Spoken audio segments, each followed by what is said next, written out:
Hey there, CHS. I hope you had a wonderful weekend. I'm so excited to tell you about these next 4 books. Don't forget, the Book Bloom event is tomorrow night.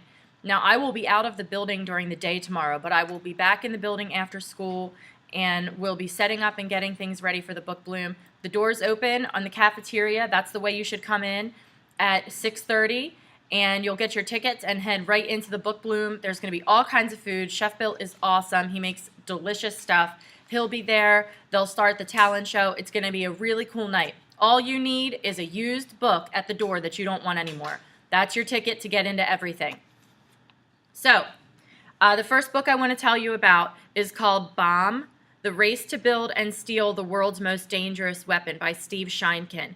This is all about the race to build the atomic bomb, which that's not normally the type of book I read. I wasn't sure that this would have a big audience, but once I read the book, I realized why, and you can see there are 4 medals on its cover. It is an absolutely awesome book. I want to read you the inside first. It says, in December of 1938, a chemist in a German laboratory made a shocking discovery. When placed next to radioactive material, a uranium atom split in 2.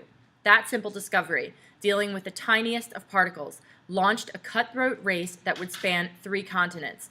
The players were the greatest scientists, the most expert spies, hardened military commandos, and some of the most ruthless dictators who ever lived.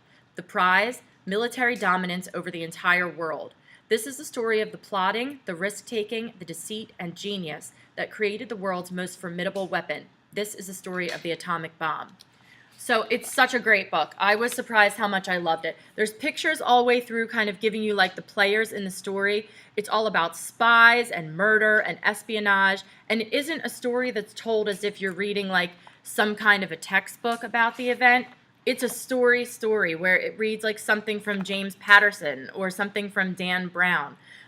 It's got all kinds of cool information about how they managed, who took it from who and how they got the information and who were spying for what countries and what happened to them when they were caught. And the book is so insanely neat. I think there's so many of you that would like this, especially the boys that like war stories. You're going to absolutely love this. But I think anybody that likes a good mystery will think that this is fantastic. And the cool thing about it is that it's all true.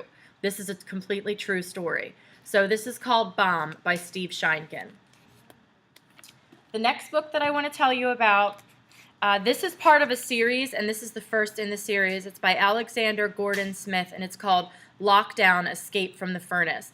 And it's basically about these boys who, some of them are criminals and some of them actually aren't. They've just been framed, and they have all reported to this prison called the Furnace, which is this kind of like creepy, awful, below ground, dug out hole where there's these awful creatures and guards. It's very Stephen King-ish. I don't know if many of you have read Cirque du Freak, but Darren Shan, who writes that, it's definitely got this horror mystery kind of action thing going on. And it's basically about this kid that ends up down there. I'm trying to remember his name now. I just finished the book and I already forgot his name. It's this kid who basically ends up down there and makes some friends with some boys, Donovan and Z and a couple other kids.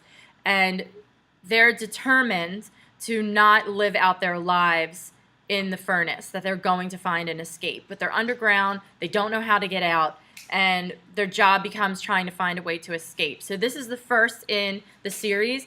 It's definitely a horror story. It's got a lot of gore and death and fighting, and it certainly sets you up for the next one. But this is called Lockdown: Escape from the Furnace. Very creepy, but it's very cool. The next one, I totally owe this find to Mrs. Shaw. She told me about this book last year, and I don't know why it didn't end up making the list.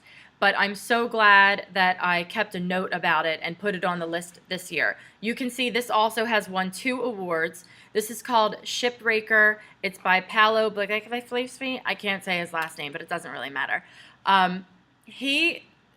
She told me about this book and said that she just thought it was really well written and that a lot of kids were reading it.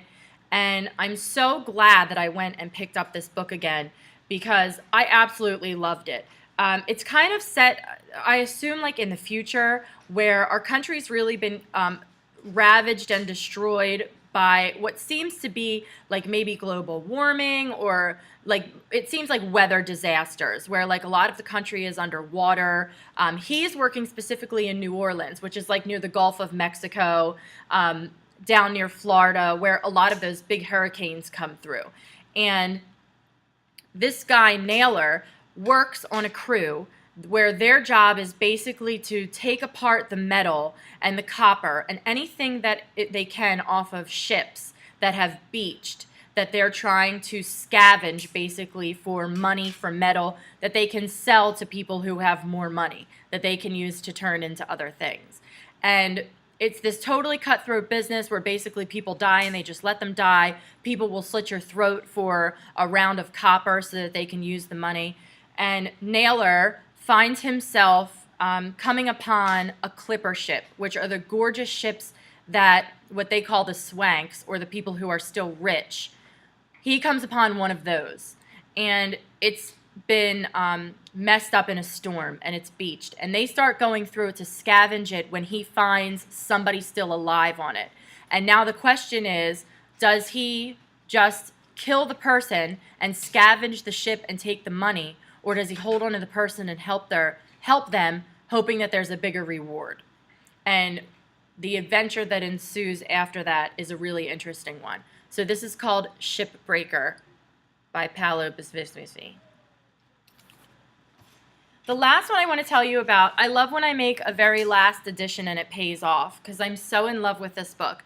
This is called The Unbecoming of Mara Dyer. It's by Michelle Hodkin. This is the first in a trilogy. The next one is called The Evolution of Mara Dyer, and that one is out. And then the third one is coming out in the fall, and that's going to be called The Retribution of Mara Dyer. I definitely think this is a book that's more for girls because it's truly about like a romance and a relationship that blooms between Mara and this boy that she meets at her new school named Noah. And what it says on the inside, because I don't want to give a lot away, because I think the uncovering of information as the story goes on is really what makes it so wonderful. It says, Mara Dyer doesn't think life can get any stranger than waking up in a hospital with no memory of how she got there, but it can. She believes there must be more to the accident she can't remember that killed her friends and left her mysteriously unharmed, but there is. She doesn't believe that after everything she's been through, she can fall in love, and she's wrong. So this is called The Unbecoming of Mara Dyer. It's a lot about what happened to her in her past and trying to remember what happened in the accident, and also what happens at her new school as she meets this guy Noah and tries to find herself again. This book is great. If you love romance stories, I think you're going to absolutely love this book. It's just an absolute winner. So those are the 4 that I'm going to tell you about today. My last 4 books I'm telling you about tomorrow. I will not be in the building tomorrow, but you will still get my video.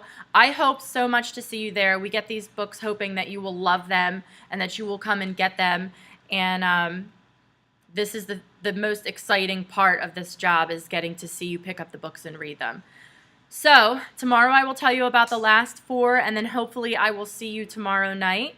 Have a wonderful Tuesday.